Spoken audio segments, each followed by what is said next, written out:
that, let's get started, and I'm going to just basically turn it over to our Madam President, Kristi Hine from Washington Springs, who attended the National Rural Journalism Summit last month in Lexington, Kentucky, and came away from it, I think, I know, quite inspired and very impressed, and with lots of good information. We just thought that would make a good topic for one of these sessions. And so with that, I'm just going to turn it over to you, Kristi.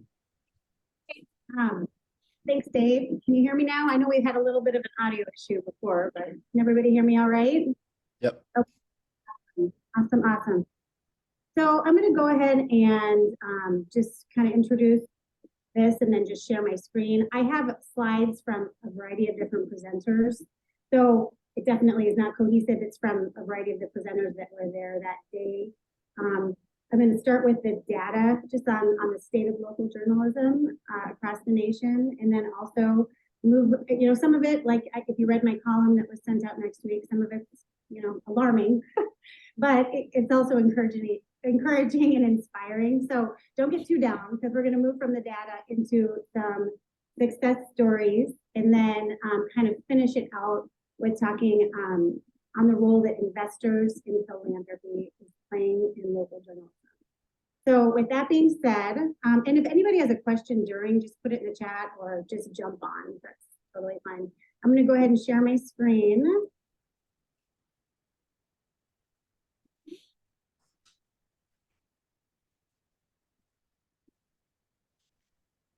All right. Are we good? Yep. Okay. So like Dave said, I went to the National Summit on Journalism in Rural America, put on by the School of Journalism and Media of University of Kentucky.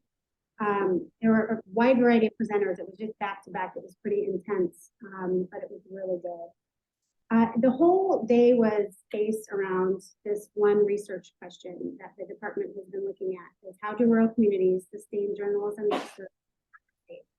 which clearly we're all pretty invested in. So it was really interesting, and they tied everything into that. One of the first presenters, he was from the University of Missouri, Dr. Nick Matthews. And when I say the alarming thing, like looking at this title of this presentation, Plight of Publishers Stuck in an Idle State, right? So anyhow, I found it really fascinating. It took a really big overarching view of kind of what all of the data said from a variety of different presenters. So I chose to kind of talk about what he did. This is a little bit about the study they did. It was year-long. They did surveys, they did panel discussions, surveys with rural news leaders and rural news readers. Plus, and as many of you might already know, Joey and Lindsay Young of Kansas Publishing Ventures, they kind of use them as a case study from their transition. So some transitions, and we'll actually hit on that later on. Of sort of what they did over this year when the University of Missouri was doing them. And then the folks surveyed were from North Dakota, South Dakota, Nebraska, and Kansas. So I just found this really interesting. So this was the survey results with the publishers. So this is publisher and reader data, right? So we're talking about doing a membership model right here in that first, this first part of the chart. You're doing e-newsletters, and then also taking donations and hosting events. So the yellow part of the graph is what papers are actually doing right now when it comes to those four things. The blue is what papers feel might be viable, like they say, okay, maybe I can do that. And then, reader support, when readers were surveyed, this is kind of their reaction to what they thought about membership, newsletters, donations, and events. So, you can kind of see this, that right now papers aren't doing a lot. They think that maybe they can do some of these newer things, these different revenue streams than just their printed products. And it looks like the readers that were surveyed actually are really gung-ho about all four of these things. So the tensions that, kind of came up, I thought was interesting. And I think that they really resonated with me, and I'm sure they do with many of you. you know, your short-term pressures, meaning your deadlines and everything you can do to put out your paper products or your e-edition, to finding the time to do the long-term planning. It's going to take some time to set those systems in place, right? Also, you know, being short-staffed, you know, how do you find that time to innovate when you are just a staff of 2 or 3 or however many you might be? And then also, there's a big fear from the survey of publishers unwilling or fearful of taking donations. So we'll go into those a little bit more too. And these are actual quotes. I won't, you know, really dive in and read them, but these are from publishers that they surveyed. So, you know, it kind of change is hard, right? And then this sort of feeling stuck with the print product, but we have to stick with this. But then also our readers are aging out, so what are we supposed to do? And then this third quote, you know, it's like, I want to guarantee before I try anything, like you want that magical recipe of like, okay, if I do X, Y, and Z, then this is going to get me through. I think we're all looking for that, right? And I think a lot of the publishers surveyed here feel the same way. They want to know what things they need to do to really innovate and evolve. And then as far as the resources, it kind of goes through those 3 things that they talked about. You know, this first one, I can't do it all. I mean, I can do it all, but I can't do it all. So I'm sure I've heard every single one of you say that before in the newspaper business.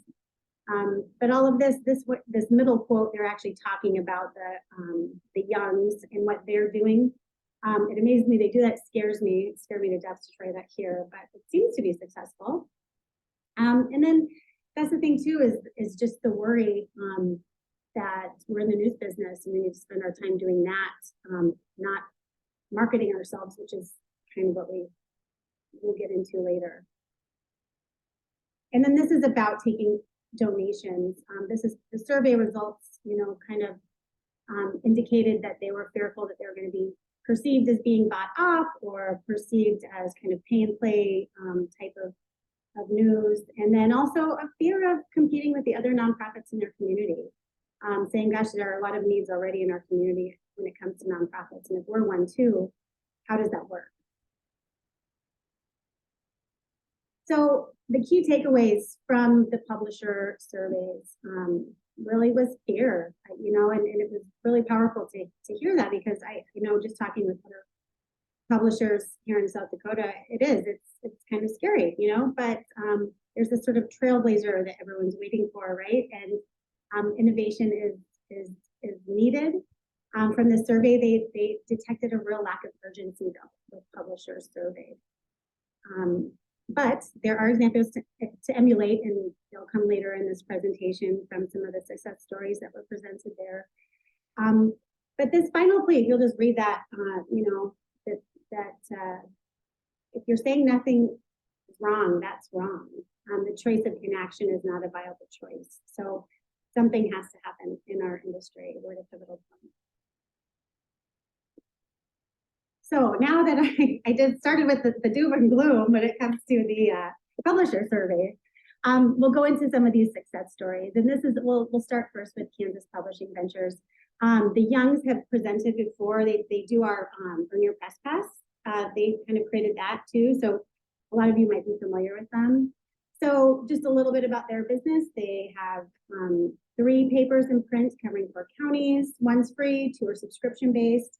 And what was so interesting is they went within 1 year from $55 for an annual subscription to $144, and their circulation increased because they made the plea to their readers. They said, we're probably going to have to go all e-edition. We can't do the print product. And they said, we really want it, and we'll pay. And they've just been having that open dialogue with their communities along the way, and they feel that has deepened their relationship, but also their success. When their readers feel that they're in the know about what's going on in the industry, they like that. But in addition to their newspapers, they also have like a promo product, you know, hats, cups, bags, things like that. They also do an IT consulting service. They send out a daily e-newsletter. They do offer the press club membership, so you can get your subscription, but then you can also pay an additional fee to be part of the press club, and you get extra perks. What I found was that a lot of newspapers are doing, or they call themselves a media company, some call them media enterprises.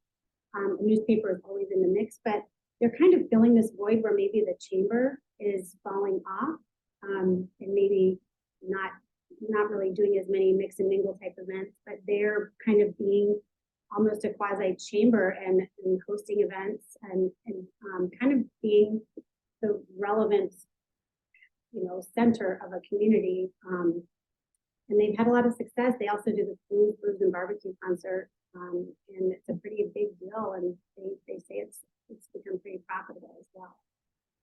So much more than just a newspaper, clearly, with these guys. The next example I want to give, this publisher, David Warnock, came from North Carolina. And so they're really diverse too, in addition to the twice weekly print and e-edition. They're again doing daily posts, e-newsletters, but they also do a lot of magazines. If you look at their revenue breakdown, magazines are their biggest profit center. And after that comes the newspaper. But they also do have a couple of radio station kind of podcasty type things, and then marketing agency and a bookshop. But I really liked his quote. It kind of made me think about things in a different way. The only tool you have is a newspaper, then the solution for all your community's marketing needs is a newspaper, and that's not viable. So then he throws out, the other things that he does. Sometimes you need this, sometimes you need that. And then we're in the community building business, and news is the service we render. So I just found a lot of commonality with all of these success stories that I'm presenting, that they are kind of the hub of the community. The newspaper is one piece of that, but there are many other things that they do. So next, this is the New Hampshire paper, the Keene Sentinel. And they had a really unique setup, right? So they've had this paper for years and years, and then they've moved to a digital daily and once a week print, and then they do magazines also, but they also do a nonprofit. It's called the Health Reporting Lab. It's donor funded, and they also get some grant funding, and it focuses on rural health issues, and it's a whole kind of separate mini publication that they have one dedicated reporter just do, and that has really taken off for them. They also are finding there's a void where the chamber is lacking, and so they do mixers and events and things like that in their community. They have I think their community area is about 100,000 people. But the community building thing again, they also are, entering into podcasts and video, trying to test new ways to reach people, especially younger people. So once again, a lot of diversity with their business model. And then this was really interesting to hear from Cherry Road Media. I wasn't aware of them, but they're a New Jersey company. They started as like a data company. And then since 2020, they've acquired 77 papers in 17 states, 50 of which were Gannett Ghosts. And so it's kind of interesting and cool, since we've had our woes with our own Gannett Ghosts in South Dakota. What they've done, they removed the regional and national content, and they invested in two local people, ad sales, and then an editorial position that is local. So all their editorial is coming from them, and they still keep their centralized outsourcing with legal start design, obituaries with Gannett. That's at least where he's going right now. I mean, clearly 50 papers since 2020, that's a lot to acquire in that short time. But I really liked this, though. He believes that the print product still has to be part of the solution, even though you have to diversify. That's clear at this point. But that a bunch of newspapers working together in communities are the antidote to big tech. And this too, the quote from him that I really resonated was, where there's magazines, events, newsletters, the trend has to be away from the print-only product to other products as well. So that diversification is kind of a common theme from all of these folks that spoke there at the summit. I guess now we'll kind of go into the part, unless you guys don't have any questions or comments or anything at this point, before we go into kind of the role of investors in philanthropy right now with local journalism. We'll just kind of keep on moving then. I'm sorry, Kristi, it took me a second to unmute. Do you know any more about their bookstore? That's something I've not heard anybody doing before. You know, he didn't really go a lot into the bookstore, but if you go to the web, Google the Pilot, North Carolina, they'll come, you can just go to the About section. The Country Bookshop has its own link. I didn't really go and dive into it, but all of their different magazines and their bookshop, their marketing agency has pretty well laid out links to those. You could find some more information there. Okay, thank you. 11% is pretty significant, so I was just curious how that was working. So thank you. I was surprised about 11% too. He didn't really go too much into it, but there was like kind of a need where their local bookstore was just going to close, right? So they kind of swooped in and are figuring out how to make it work. Does anyone else have any questions before we move on?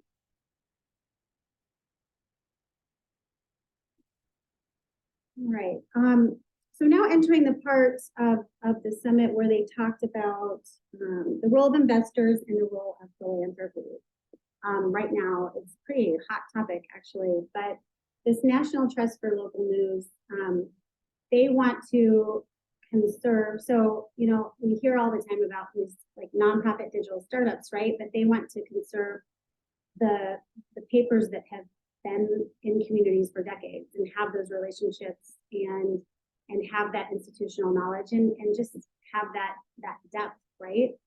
So the way that they're doing this is through kind of a investor type way. You know, they go in and you look like really all the states that have stripes in them here are at risk of, or more than half of the counties are at risk of becoming a permanent news desert, right?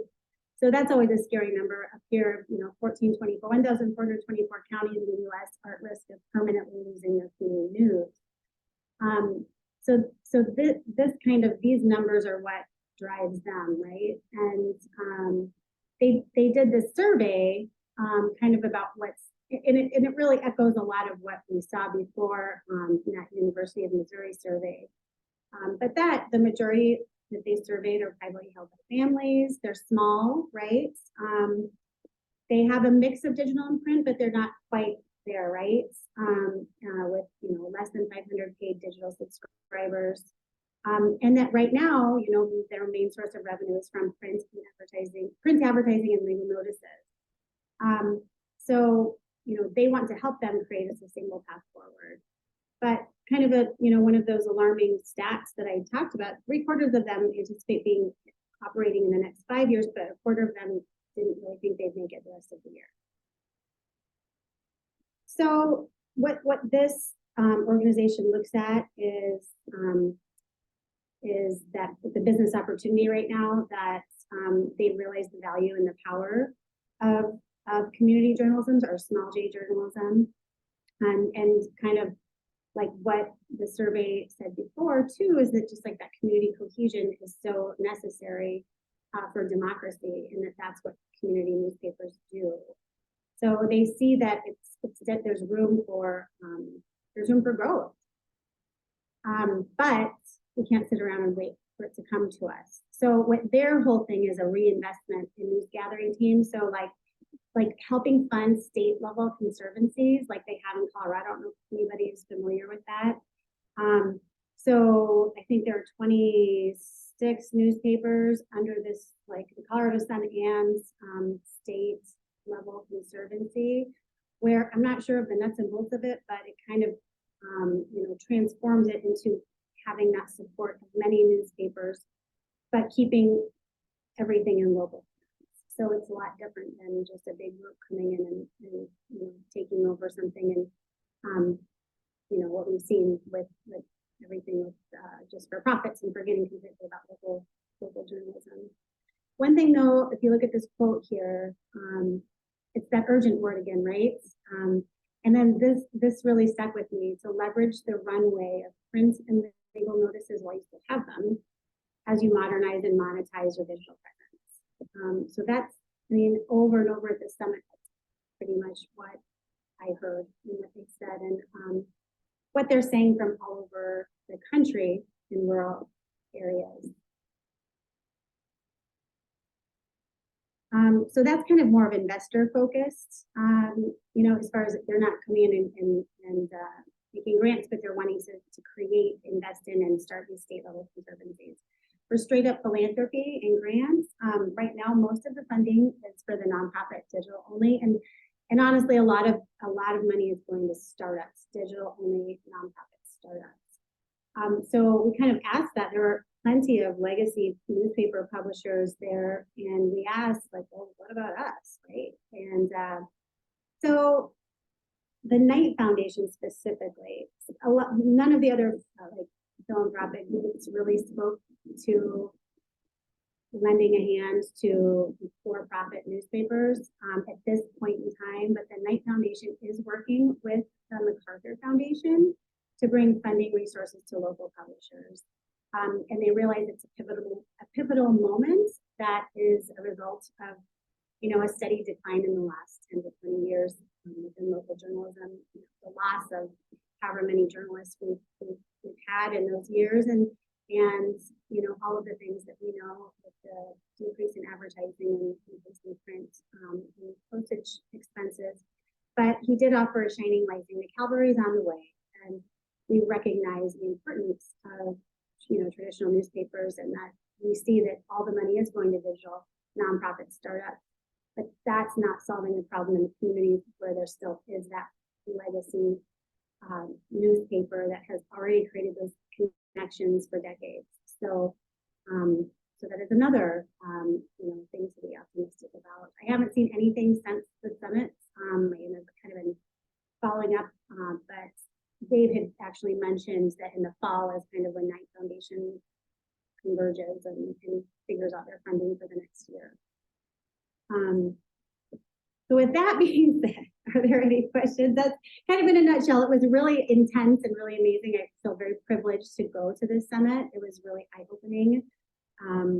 But again, I feel really fortunate, like I wrote in my column, to be part of a membership of South Dakota Newspaper Association that is already looking at all of this and helping members with all of this. And I just think that it really is, there's a sense of urgency that we must act on.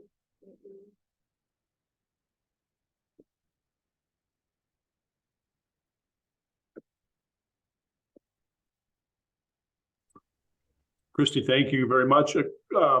That's really, really good. And I mean, I heard again, urgency, diversify, look for other new opportunities, whatever it may be.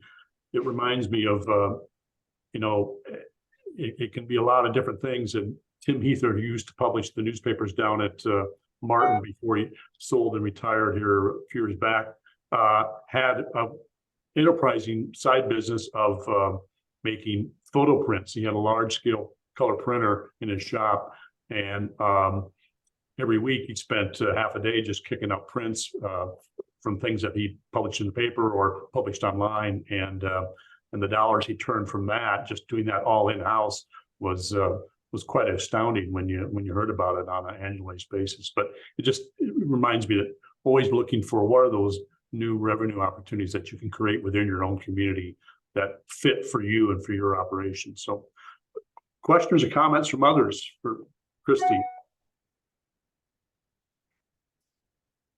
I think the stat that jumped out to me the most is the sampling of newspapers that were asked what their long-term goal was, what maybe 310 papers, and a quarter of them said plan to close within a year. Yeah. That's 77 papers. That's all you need to know, folks.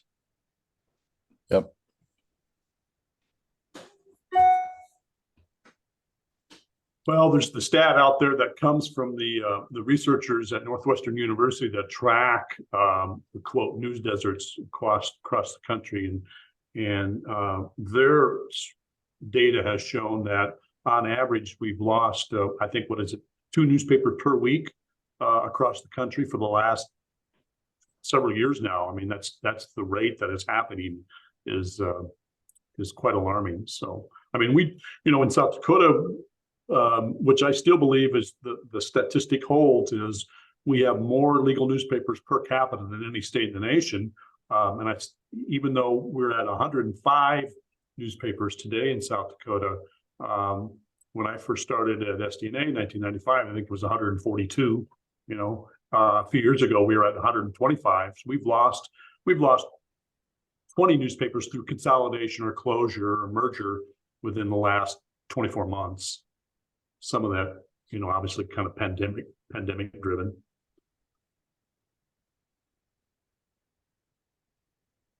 What's so hard about all this, I've told people that, we need an AP style book that shows us the path forward, not how to abbreviate Arizona. We need an AP style book to show us the path forward, so everybody's on the same page here. I mean,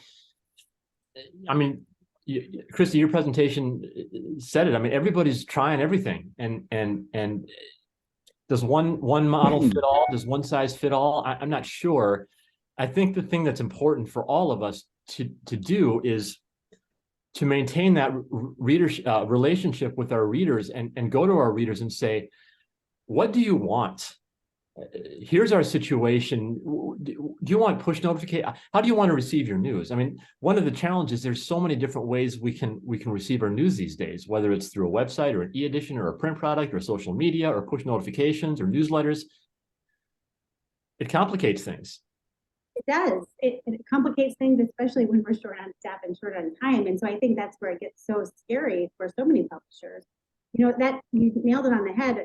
They went around round robin after the summits, and I said, well, I realized there's not a one size fits all. That's kind of what I came here for, right? I'm like, oh, we're going to get the recipe. I'm going to bring it back to South Dakota. We're going to plug it into all of our newspapers, and voila, we got it. But it isn't. It's figuring out what works for you. But yeah, there isn't a one size fits all. But I think one thing though that really stands out is the e-newsletters, and they're able to monetize them for the most part by getting, using that as an advertising channel too. But like you said, how do you want to get your news? We need to find that out, because before we go and invest in all of these different things to try to get our news out every single which way, I don't know, it's tough. So Kristi, if I may ask, I mean, is there something that you came away with the summit from that you're planning to implement, if I may ask? Yep, sure. Well, I've been kind of building my email list, but I hadn't implemented a newsletter. So that's, I'm pretty much, I think I'll send out my first one tomorrow. I've just been working with I'm with Meetup services, my website is, and so they help me with that. What's nice though is that most of your web service providers have that capability already. You just need to talk to them about it. You can get an e-newsletter going. One of the things that I thought was interesting was the pilot. Actually, they have several e-newsletters, and one of them is called The Sway, and it's written in a real sassy female 20-something voice.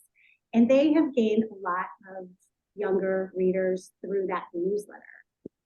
It's just a free newsletter, e-newsletter that they send out, but they write it in this kind of, it's about like local events and different things that go on, but they write it in sort of like a sassy, snarky female 20-something voice, and it's been a real success. So I wish we had just like, okay, here are the 10 things you must do, and then you're going to be in that phase of evolution, right? Stuff. I don't know. I just think we need to all share with each other what works.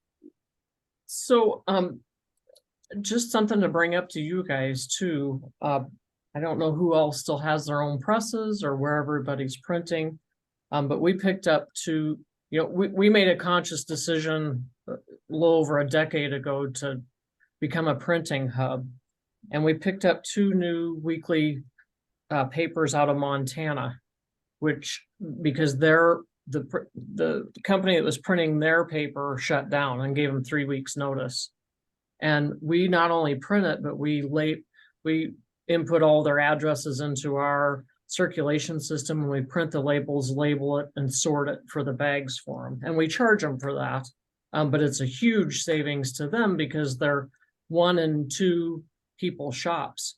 But they told us that saved their newspapers. They were going to lose their papers just simply because they didn't have a place to print them that was economical. They were going to have to go to Bozeman, Montana, which was a 6-hour drive for one and almost 7-hour drive for the other.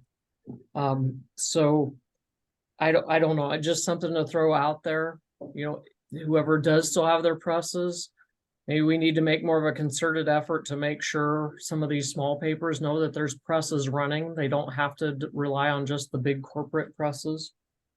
And then, like you were saying, sharing ideas about what works. We've tried printing photos. We don't have any luck with that, but we print a ton of blueprints now for contractors because it was an hour drive for them to go get blueprints. And so now we do it, and we do booklets and everything. And it's not huge, but it's a $15,000 to $20,000 a year revenue stream coming in. And it's pretty profitable because we just do it through the day. So I don't know, maybe, Dave, you've talked about maybe doing some ideas or throwing out some ideas for quick ideas for people to use to make money. So maybe it's a case of doing that, Kristi, because I'm intrigued by the bookstore. We do a ton of magazines too, and there's no doubt that magazines have been what's made us profitable. I'm going to share with the group one thing that I'm a big move I'm making. You'll be hearing about it. I'm reducing my print circulation to monthly, and I'm going to go e-edition only for the rest of the time. But I'm not presenting it to the public as oh no, I'm so sorry to have to do this to you, blah blah blah. I'm going to present it in a way that says, you're going to guess what I'm going to do for you in this community through online products. You're going to be getting all your pages in color. You're going to be getting more pages than you used to be getting. You're going to be getting a newsletter. You're going to be getting online photo galleries. But I do need your email addresses. So, Kristi, to your point, collect people's email addresses. Even if you don't have a path forward, get those email addresses, because guess what? Email still works. You sign up for any subscription service, you sign up, everybody, you've got to enter your email. Why do you have to do that? Because they're collecting them.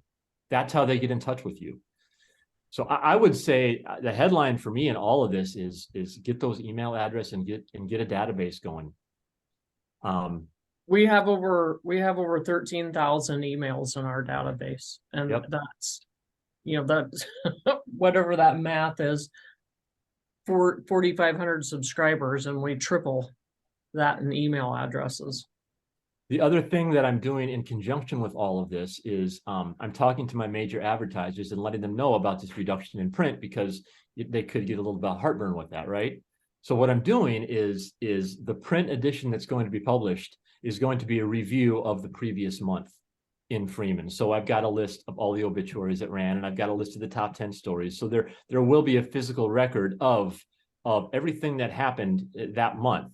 But if you want the rest of the story, log in and get to the archives. But what I'm doing is I am upselling that print edition to my top advertisers. Month in review brought to you by East River Furniture. Month in review brought to you by Jamboree Foods. And I'm giving them branding throughout that entire issue. So if there is a little bit of heartburn for some of those advertisers, they know that they're also getting a little something extra too. And to the point what Jeremy's talking about, a few years ago, that would not have been possible in order to maintain and keep your legal newspaper status, reducing print frequency, because of the law used to say you had to print 50 times a year, at least 50 times a year, 50 weeks a year, in order to qualify for your legal newspaper status under the state law. But a few years ago, if you recall, we changed the law to say that printing can be either the print edition or an e-edition, a full replica of what is your newspaper.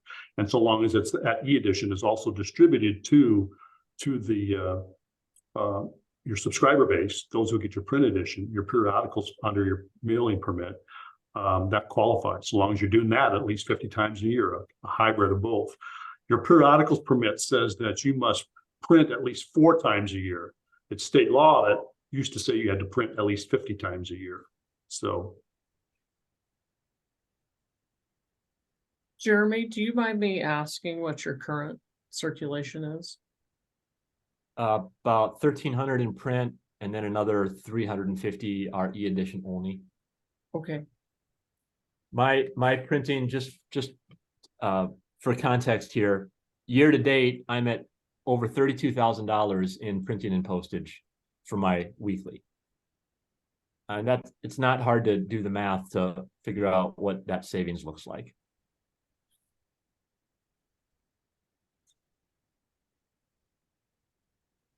Other questions, comments? We've been talking about, and I don't know where it'll slot yet this fall, but it's coming. We want to do one of these member meetups on more of this kind of thing. Some sharing some revenue ideas, new ideas, things that people are doing, regardless how small it may be or what you may seem to be insignificant, but sharing what works in communities for community newspapers that perhaps someone else can steal and adapt within their own community. So look for that to happen. Like I said, I don't know if it'll be September, October, exactly where we'll slot it, but we're going to have that coming as well. And so I think it'll just be a continuation of this kind of discussion here. So, Kristi, does that sound good? I mean, I want to before. No, sounds great. Pivot back to you. You want to talk? Just spend a few minutes talking about while we in our time remaining about the proposal for the change in the name of the association, so we can make sure we cover that topic as well. Sure. Yeah, I didn't know if you were or if I was or whatever, but I think you know, I guess, you know, revisiting the summit, right? You know, to put this together, this presentation together. You know, something really struck me is all of these folks that presented there in our success stories. You know, the name of their company isn't necessarily newspaper. You know, it's you know, media enterprise or this or that. You know, I know that you know, in that column I wrote, just looking to the future is something, I mean, clearly we have to do. You know, and I think that you know, by keeping our brand equity with SDNA and you know, dropping newspaper, but having news media as our new name, South Dakota News Media Association, I think it just really is taking that next step forward, plus also supporting what we did by changing our bylaws and accepting you know, digital only publications such as South Dakota News Watch.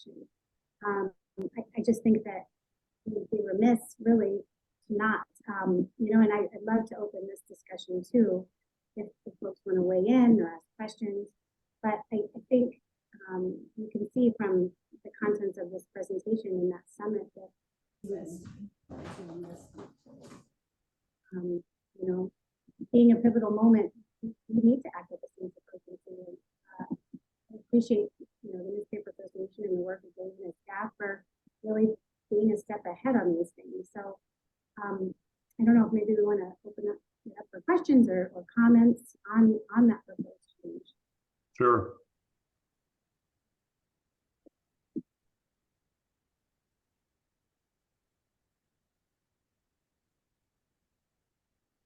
Eric, can you hear me now? Yes. All right. Well, I'm the guy who's always fighting when the schools are co-oping. You know, I remember I had 6 communities formed a co-op for schools. Adams, Egland, Edmore, something or other. I called it the EIEIO co-op. And all we hear about is how newspapers are dying. Newspapers dying. Even out here where we have tremendous support from my community, my newspaper does. But I still hear all the time, newspapers are dying. And then our very own organization of newspapers, and we're going to take the word newspapers or press right out of the name. And that, I think that just further diminishes our identity. I understand the need to change, and I understand that a lot of this probably has to do with, you know, our legals and our lobbying and that sort of stuff. I'm all for putting press back in the name. I'm all for keeping newspapers in the name, but other than that, I think we're shooting ourselves in the foot as far as our own identity in the public eye is my concern.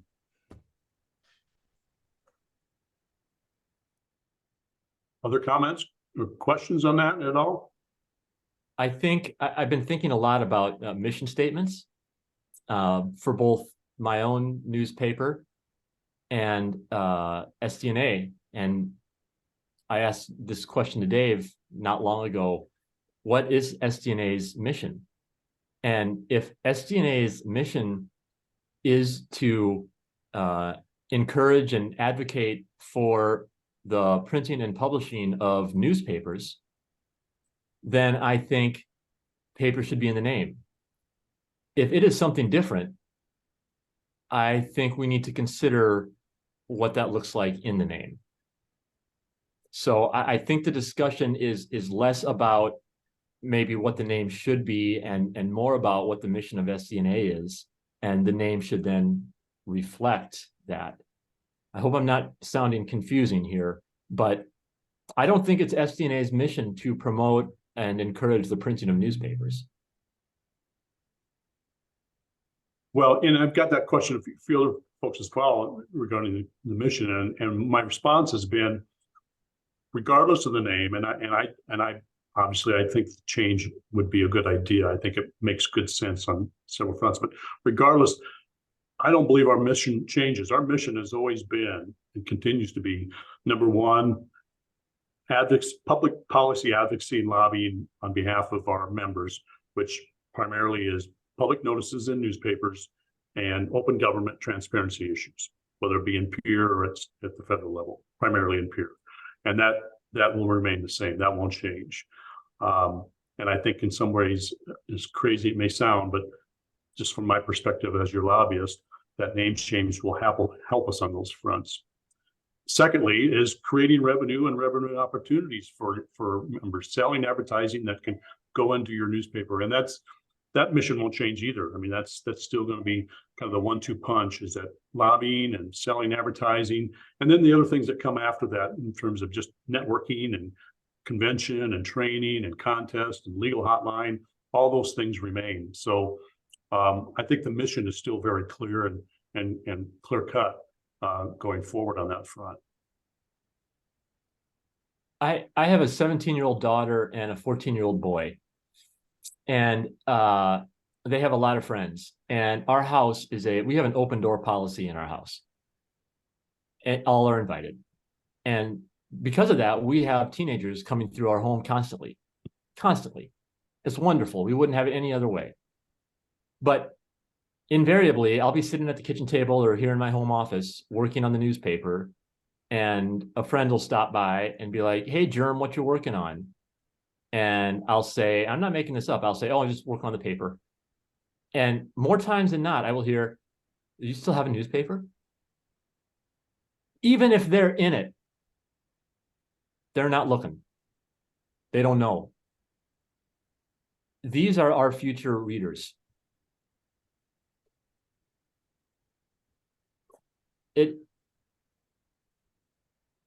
It's stunning. I think it varies from different communities, Jeremy. I mean, I hear what you're saying and everything, but I mean, I got high school kids that are texting me and calling me the day after the game saying, "Did you get any good shots? Did you get any shots of me? Am I going to be in the paper this week?" I mean, I got high school kids that come up here and buy it during their break from school on print day, so they can be the first to read it. So I love it. Yeah, I do too. It makes amazing. me happy as hell. Trust me. Yep, I'm sure. Well, listen, reminder, the voting is still open. If you haven't voted yet, the voting continues through the end of the month, through August, a week from today, actually, August 31st. And we'll be resending the link out for voting. Some have already voted, and there's some that haven't yet, but we'll continue to keep the voting open, and then we'll see where we land, a week from now, where we're at, and then the board will assess and review at that time, and we'll make a determination going forward from that. So, but we'll certainly share that results once the voting is completed. So with that, we're up on the clock here. I promised 45 minutes or so, and we're at 45 minutes. So unless someone else has something good for the order here. Hey, it's good to see everyone. Thank you for chiming in and participating today. Appreciate it. Stay tuned. We got more to come in the coming months. There are some good topics coming. So I hope you enjoy it and participate and going forward. And in the meantime, stay cool. Thank you, Kristi. Thank you, Yeah, Dave. thank you, Kristi. Thanks, Thanks, Kristi. Dave. Yep. Bye, everybody. Bye.